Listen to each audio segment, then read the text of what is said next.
Hello, my name is Betsy Estruth. This presentation will go over the two lessons that I created for EDU 709's creation project based off the technology that I researched during the searching project. The lessons are on the Harlem Renaissance using internet research, blogs, mind maps, and creating a newspaper. I chose to do the two lessons on the Harlem Renaissance as it has been a subject that is a challenge to teach, yet one that I love. I feel that it is important to also focus on it because it deals with African American history, which is lacking in much of the history content. I teach in a school that is 95% African American, so I also want students to get a better sense of their history in the United States, especially one that is positive. One of the challenges of teaching the Harlem Renaissance is that it is content heavy. There are different parts to the Harlem Renaissance that get left out in a traditional lesson due to time and lack of student interest. The Harlem Renaissance, because it was a cultural, social, and artistic movement, has components that not all students would enjoy looking at. In the past, I have tried to bring in a hodgepodge of pieces from the Harlem Renaissance that would help students see what it was about, but struggled getting them engaged in all of it. Having students individually research allows them to choose the aspects of the movement that is of interest to them. If they prefer the literature piece, they can look at information around that as well as examples of writing to help them get an understanding of what the Harlem Renaissance was about and why it was important. As stated before, the hardest part of the Harlem Renaissance is keeping the students engaged in the learning process. By using the internet search, students are responsible for knowing and answering the research questions. The means that they do answer those questions is up to them. They can look at the areas of the movement that are more interesting to them versus me saying, here is a piece of art or a poem. What does this tell you about the movement? Otherwise, due to limited resources in a traditional class, students would be stuck with what the teacher has provided, even though it doesn't interest them. Even if it is in the mode that students prefer, some pieces resonate more with students than others. Here, students get to choose what they look at. The mind map and newspaper are different ways for students to demonstrate their understanding of the topic. The mind map allows students to, based on their research, choose the categories that they want to present. Because students are different, have different interests, and understand information differently, during the presentation, students will be able to see different ideas and understandings about the Harlem Renaissance they would have on their own, giving them a broader understanding of the movement. The newspaper allows students in the area of their interest to get a deeper understanding of what was happening in the Harlem Renaissance. They get to know more about the individuals, the events, places, ideas, etc. that were happening that they otherwise would not get.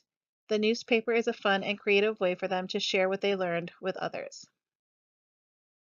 Lesson 1 has two main components, the internet research and creating and presenting of the mind map. Both of these assignments are individual assignments. For the research, students will search various aspects of the Harlem Renaissance to get an understanding of the four questions. What was it? Why was it important? Who was involved? And how did it impact society, especially African Americans? For the mind map, students will use the research and come up with 5 categories they want to present their findings on. Students can create their own 5 categories or use the 4 questions and create one additional one. The mind map needs to have videos, images, and links to support their learning. For the presentation, the students will have 10 minutes to present and 5 minutes for questions and answers. Throughout the research and creation of the mind map, every day students will write a reflective journal of the process. This is where they can discuss any challenges, successes, aha moments, and/or insights of the information. The idea of the reflective journal is that they will get feedback daily from their classmates throughout the process to help them with the assignment. Lesson 2 is a group assignment where students will work with 2 other students who shared similar interests. This lesson consists of more research, but this time on a specific aspect of the Harlem Renaissance, either art, music, literature, or politics. Using this research, the group will write 3 articles about people, events, ideas, etc. from the aspect of the Harlem Renaissance that they chose. Students will need to create a title for the newspaper that is original and creative. The headlines for each of the articles needs to be catchy to grab the eye of the reader. Articles will also need to have at least one image.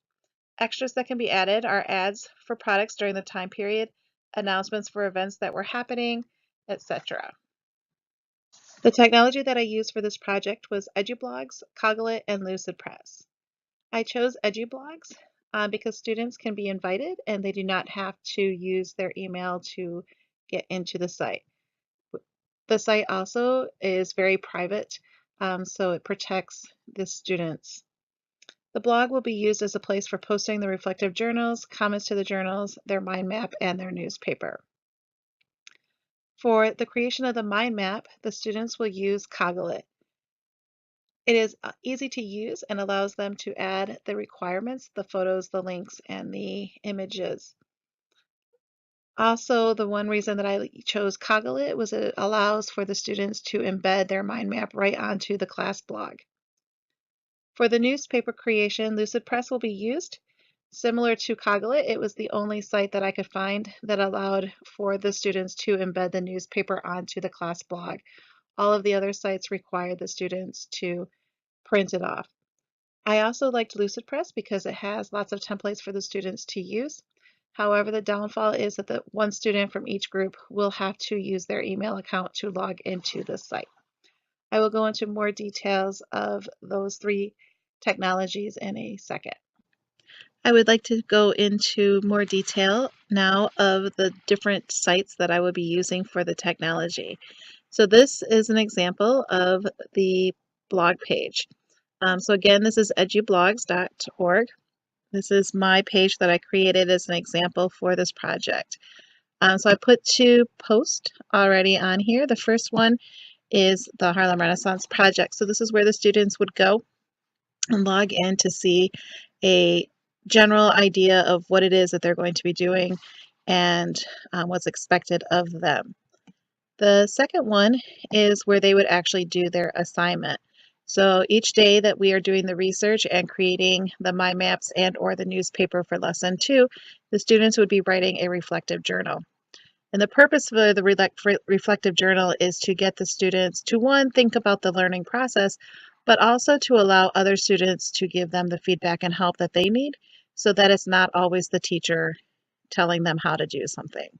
We have students who are very talented and have strengths that they can help their peers out. So in the post, I kind of give them a little bit more detail of what it is that I'm looking for in the journal entry. Once students are ready to post their journal, so at the end of the day, the students will have about 5 to 10 minutes to write their reflection in class on the computer. For homework, then they would have to go onto the site using their cell phones or their computer and comment on two students' posts. So once they are ready to post their reflection, you click on the no comments and it pops up where there's a comment box. So students would type in their reflective journal here. Once they're done, they would hit the post reply. And this allows the other students to come on and be able to comment to their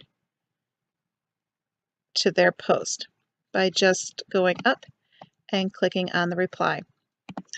The students would then leave their thoughts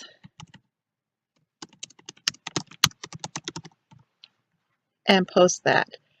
This is, like I said, a great opportunity for students to provide the help that other students need. So this could be a question of, hey, I just didn't, find any information that really kind of tells me why this wasn't important to the African Americans. Anyone got a really great website for that. And so it allows them to troubleshoot their own problems without the teacher having to go into it. Again, this would also be where they would post their mind maps as well as their newspapers. So the teacher would just go in, create new post for them that has the assignment on there, and then have the students just post it and then comment to each other. For the mind map, again, I used Kaggle.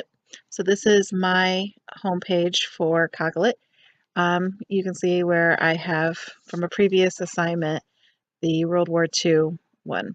I've also created kind of an example of a map that the students could create using the Harlem Renaissance.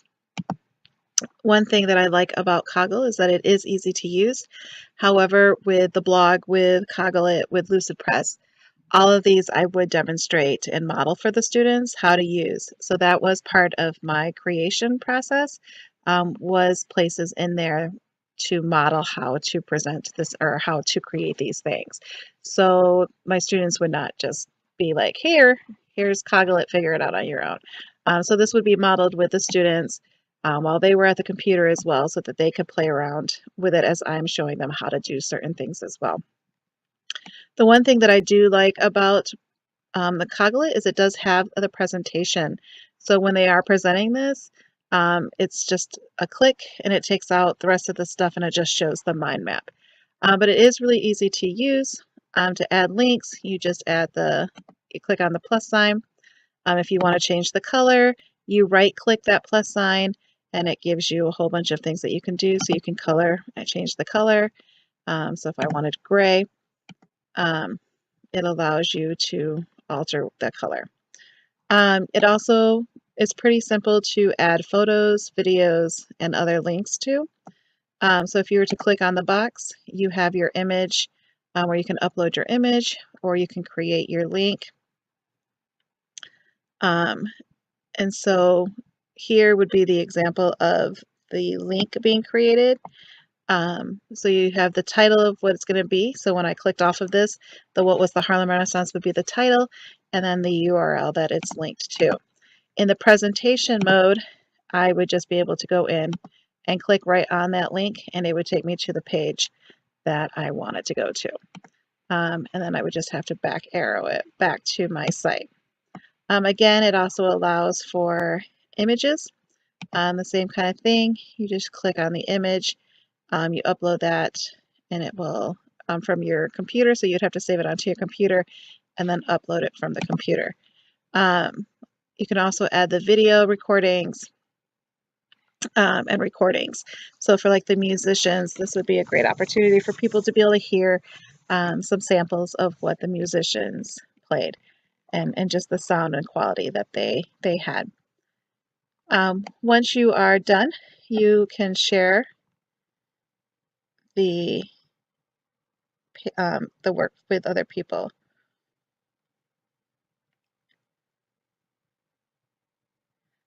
So you can download it or you can upload it. So you can share this Kaggle. You can either embed it or put it onto your Facebook or Twitter. So the students would just embed, copy and paste that embed, and put it onto the blog. The last of the resources that I would use in the technology is the Lucid Press. Again, one thing that I liked about this was that I could share this document with the blog without having to print it off or find ways of uploading it that way. The other sites that I did find limited to printing off the blog or sending it to the company to have them print off large quantities. So again, I kind of started an example. So this would be the home page as soon as the student logs in. Again, it's free to log in. They're allowed to have 3 newspapers that they're able to create underneath the free one. One of the students would have to use their login or their email to log in. Once they would get here, there's tons of different ways that they could use it. However, for the newspaper, they'd have to go to the more templates to find the newspaper template, which is down, or also you could just go down here to the newsletter. And again, there's different choices that they could use from that. So I'm just going to go to mine that I have started. And again, this would be stuff that I would model for them so that they would see how to use this and how to change things and whatnot. Pretty simple. Again, it only allows the 3 newspapers, and the 3 newspapers can only be 3 pages. When the template comes on, it does have more, so they would have to delete the pages to be the 3. But again, the color, so the students could add the text around it. They would have to have their image. And then they would just type in the information. It allows for areas to add the advertisements and things like that, where you can drag images, tables. If you wanted to, you could also put another video in there as well. But it allows you to change the format. So if I wanted to add an ad, there, I could just put that in there and add that. Okay. Once I'm finished with that, or once they're finished, again, the one thing that I did like about this was it was allowed to share. So again, on the embed your website, so you can download it as a PDF, or you can just publish it and embed it, and then put the embedded link onto the class blog again. So that is pretty much the three technologies that I used for this. Again, a lot of practice would be going into this with the students, modeling, spending time to making sure that they understand that how to use the features, and then just going around and individually helping during the class period, but then also using the journal reflections to where the students would be able to help each other out as well.